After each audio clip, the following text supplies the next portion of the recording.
Hi and Assalamualaikum to Sahafris. We are from ED2412D and my group and I will be presenting about sonnets. Before we move on to the poems, let me introduce myself and my groupmates first. I am SOFEA and my groupmates are Azam, SABRINA and BAHIJAH. Before we delve deeper into the analysis of the poem, let me briefly explain to you what is a sonnet. A sonnet was introduced in the 16th century in England thanks to the writing of Sir Thomas White and Henry Howard, which means they are the first person who introduced and write sonnets, and later came notable writers such as William Shakespeare and Elizabeth Barrett Browning. The word sonnet comes from the Italian word sonetto, meaning little song. An important aspect of sonnet is the turn, or volta. This is a shift in the poem that can be seen through a change of narrator, belief, and setting. There are two major types of sonnets. First, we have the Shakespearean sonnet, and second, we have the Petrarchan sonnet. The Shakespearean sonnet is also known as the Elizabethan sonnet. Why is it called that? Well, it's because it is most famous during the Elizabethan era. But why does most people know it as the Shakespearean sonnet? That is because Shakespeare is considered to be the most expert poet when it comes to sonnet. And as for the Petrarchan sonnet, it is named after a famous Italian poet by the name of Francesco Petrarca. Here are the characteristics of a sonnet. The most typical question people would ask is, how many lines there are in a sonnet? Well, a sonnet typically has 14 lines. But what are the rhyme scheme of a sonnet? The sonnet follows a typical normal regular rhyme scheme. Now you're going to ask, what is the metrical structure used in a sonnet? Well, a sonnet uses iambic pentameter as its metrical structure. Does that answer your question? I sure hope so. Now we'll move on to the next slide. The first poem we're going to present today is My Mistress' Eyes Are Nothing Like the Sun, Sonnet 130 by William Shakespeare. My mistress' eyes are nothing like the sun. Coral is far more red than her lips red. If snow be white, why then her breasts are dun? If hairs be wires, black wires grow on her head. I have seen roses damask, red and white, but no such roses see I in her cheeks, and in some perfumes is there more delight than in the breath that from my mistress reeks. I love to hear her speak, yet well I know that music hath a far more pleasing sound. I grant I never saw a goddess go. My mistress when she walks strikes on the ground, and yet by heaven I think my love as rare as any she be like with false compare. Now let's talk about the poet. The poet is none other than William Shakespeare. William Shakespeare was born in 1564 and he died in 1616. He was an English poet, playwright, and an actor of the Renaissance era. He is widely regarded as the greatest English writer of all time. His works include 154 sonnets, 2 long narrative poems, and 38 plays. Now, let's discuss about the historical context of the poem. Shakespeare wrote 154 sonnets. 126 of it were written to someone known as the fair youth or simply the young man. The remaining 28, however, was written to someone known as the Dark Lady, who is an unknown figure in Shakespeare's life. The Dark Lady was only characterized in this poem, which is Sonnet 130, by her dark hair and skin. Some people refer the fair youth or the young man as Shakespeare beloved, while the Dark Lady as Shakespeare lover. Each of the poems deals with a highly personal theme, and some scholars actually believes that the two sonnets, the one written for the young man and the one written for the Dark Lady, are actually connected, creating a story where the young man and the Dark Lady who are lovers. However, Shakespeare doesn't seem too happy about it, which implies that the young man and the Dark Lady are actual figures from Shakespeare's life. These continuities give the poems a narrative flow and helpful frame of references. But they have been hard for scholars and biographers to pin down. Now the biggest question remains, who were the young man and the Dark Lady and what are their connection to Shakespeare? Next, we move on to the addressee. This sonnet is addressed to a mysterious woman known as the Dark Lady. Whoever she is, she appears to be someone that the poet loves, hates, and lusts for simultaneously. And not much is said about the Dark Lady's appearance other than her dark skin and dark hair. The reason for choosing this poem. The reason we choose this poem is because it is a simple and wonderful poem that serves as a great example of a sonnet. Especially since it is written by the world's greatest English writer and the world's greatest dramatist himself, William Shakespeare. Not only that, Sonnet 130 is also an interesting and beautiful poem that describes a realistic woman, not just her beauty, but also her flaws, while loving her all the same.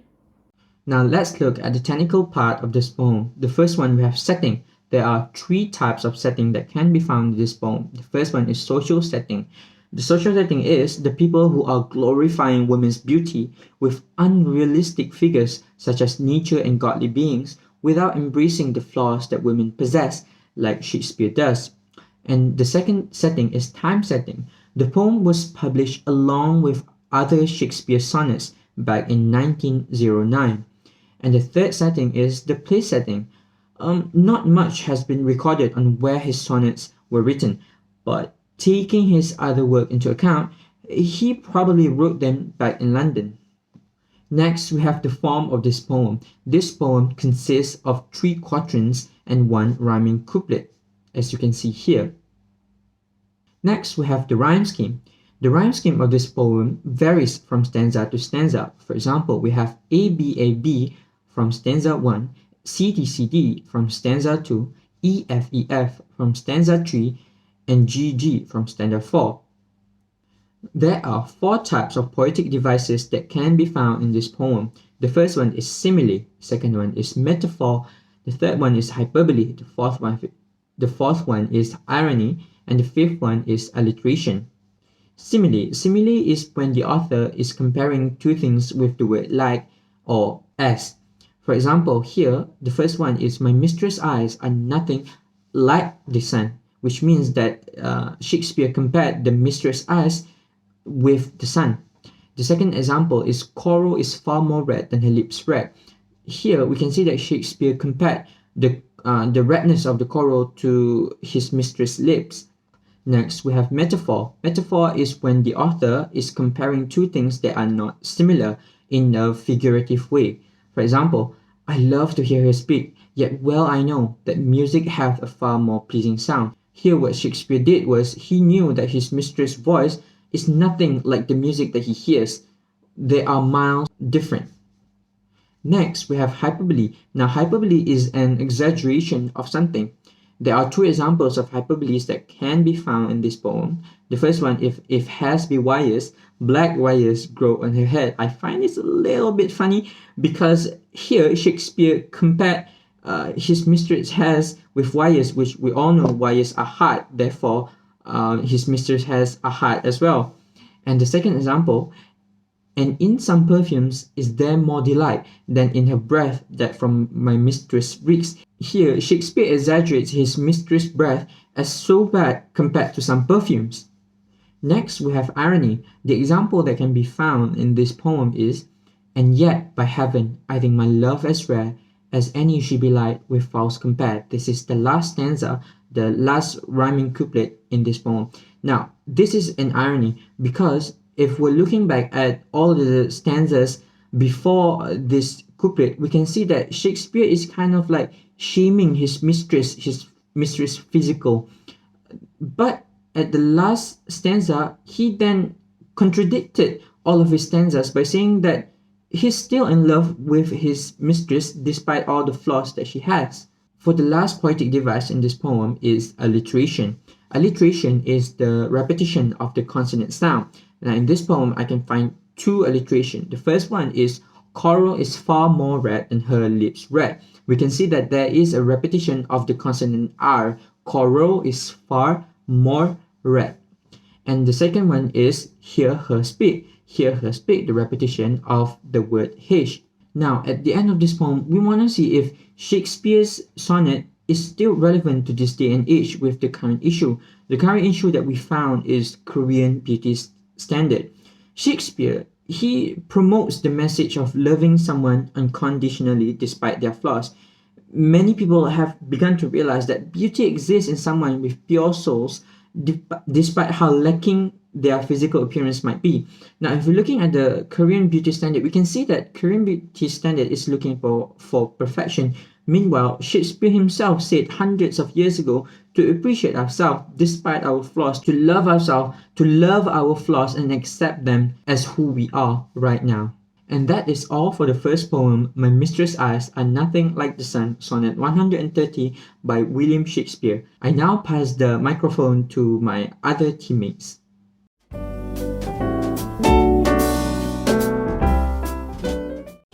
How do I love thee? Let me count the ways. I love thee to the depth and breadth and height my soul can reach when feeling out of sight. For the ends of being an ideal grace. I love thee to the level of everyday's most quiet need, my sun and candlelight. I love thee freely as men strive for right. I love thee purely as they turn from praise. I love thee with the passion I put to use in my old griefs and with my childhood's fate. I love thee with the love I seemed to lose with my lost saints. I love thee with the breath, smiles, tears of all my life, and if God choose, I shall but love thee better after death. Now, going into the poet a little, this poem was written by Elizabeth Barrett Browning. She was an English poet of the Victorian era. She was born in County Durham, England, the eldest of 12 siblings. And at the age of 6, she had already started writing poetry. But when she was 15, she started suffering from chronic, very severe head and spinal pain. She had a spinal pain from an accident during her early adolescence when she had fallen off a horse. And in 1838, she published her first collection of adult poetry, and throughout 1841 to 1844, she was very active in her career. She wrote poetry, she produced translations and proses. She was very active during that time period. And although she was very widely known for her love poems back then, and even up until now, I would say she is very widely known mostly for her love poems, she was actually such an icon in a lot of other areas. She campaigned for the abolition of slavery, and her works had influence for the reform in child labor legislation. Now, going into the historical context of the poem, How Do I Love Thee is a Victorian poetry because any poems written in England during the reign of Queen Victoria, which is from 1837 to 1901, they are referred to as Victorian poetry. And this poem, this sonnet, is actually one of the poems from Barrett's collection, Sonnets from the Portuguese, which was initially printed and published as pieces she had found and translated instead of pieces that she wrote herself. And this is because she thought that the poems in the collection revealed too much of her private and personal emotions. And in addition, on top of that, she and her husband had also felt like the drama that revolves around their relationship would overshadow the poems in that collection itself. Because, you see, Barrett's father was a really big figure in her life. He had forbade all of his children from getting married, but Barrett got married regardless. She and Robert Browning, they eloped to Italy, and at the age of 43, she had a child. So all these things that revolves around her relationship with Robert Browning would definitely be the talk of the town. This poem is addressed to Elizabeth Barrett Browning's husband, Robert Browning. He met Barrett after reading Elizabeth Barrett's poem 1844, which is one of her poetry collections, and he started corresponding with her. He corresponded with her for a few months, and then despite the disapproval of her father, like I mentioned earlier, he was very controlling. They got married anyway in 1846, and they moved to Pisa and Florence, where they continued to write. Robert Browning, by the way, is also a poet. And so they got married in 1846, and 4 years into the marriage, she wrote Sonnet 43. Now, the reason that we had chosen to talk about How Do I Love Thee is because considering our group is doing a presentation on sonnets, and Azam and SOFEA had talked about a Shakespearean sonnet, we just felt like it is a good idea to introduce another type of sonnet to you guys, because there is more than one. And How Do I Love Thee is a Petrarchan sonnet, which BAHIJAH will be explaining more on later as she talks about the form of this poem. So now we have two types of sonnets that we can compare and contrast. And the second reason for choosing this poem is just because we find it very interesting and captivating and heartwarming how Elizabeth Barrett Browning had managed to encapsulate her intense love and emotion for her husband within the 14 lines of the sonnet. Settings. Place settings. There is no clear place setting mentioned in this poem. For the time setting, the poem was published in a collection, Sonnets from the Portuguese, in 1850. Form. How Do I Love Thee is a sonnet, a 14-line poem. It is a Petrarchan sonnet or Italian sonnet. The poem's form consists of an octet, which is the first 8 lines, and a sestet, the final 6 lines. There is also a volta at the end of the octet, which is a turning point of the poem. Rhyme scheme. For the rhyme scheme, this poem follows the traditional scheme, which is ABBA, ABBA, CD, CD, CD. ABBA, ABBA is for the octet and CD, CD, CD is for the sestet. The rhythm is in iambic pentameter. Iambic pentameter is a meter consisting of 5 iambs. For example, I love thee too, the depth and breadth and height. Poetic devices. Number 1. Hyperbole. Hyperbole is a form of an exaggeration of a statement. For example, hyperbole can be seen in I love thee to the depth and breadth and height. Number 2. Simile. Simile is comparing a thing to another thing using the word like and as. The examples are: first, I love thee freely as men strive for right. Second, I love thee freely as they turn from praise. Number 3. Alliteration. The examples are: I love thee to the level of everydays. Alliteration is the repetition of the consonant sound of the in thee and the. Second, I love thee with the love I seemed to lose. The repetition of the l sound in love and lose is the alliteration. Number 4. Assonance. For example, first, I love thee freely as men strive for right. Assonance is the repetition of vowel sound of I in thee and freely. Second, I shall but love for the better after that. The repetition of the sound in better and after. Number 5. Imagery. Imagery is a figurative language used to help the readers to perceive things using their 5 senses. For example, first, tactile imagery. Most quiet need by sun and candlelight. Tactile imagery is highlighted in the word sun and candlelight. Second, organic imagery.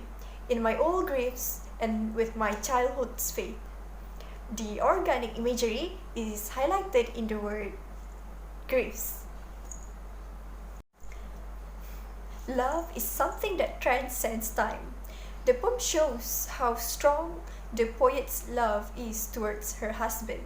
This kind of love still exists. People still love their special other with such love. These days, love works as a motivation for people to go through the challenges in life. However, it also becomes a reason to suffer. There are people who use love to manipulate others. Manipulation is masked by love to make the victim keep up with their behavior. Sometimes they abuse a person mentally or physically and make the victim believe that they did it out of love. There are a lot of domestic abuse cases that go unreported because the victim still loves their abuser due to the manipulation. There are a few aspects of these sonnets that we can compare and contrast, and the first one is the type of sonnet. Shakespeare's Sonnet 130 is a Shakespearean sonnet, while Elizabeth Barrett's Sonnet 43 is a Petrarchan sonnet. And the biggest difference between these two is the structure. A Shakespearean sonnet would consist of 3 quatrains and a couplet, while a Petrarchan sonnet would consist of an octet and a sestet. The next difference is the year when these were written. Shakespeare's sonnet was written in 1609, which was during the Elizabethan age, while Elizabeth Barrett's was written in 1850, which was during the Victorian era. The biggest common thing that these sonnets share is the theme, which is love. Although it is portrayed differently, Shakespeare talks about the characteristics of the person that he loves, while Barrett talks about the way that she loves the person that she loves.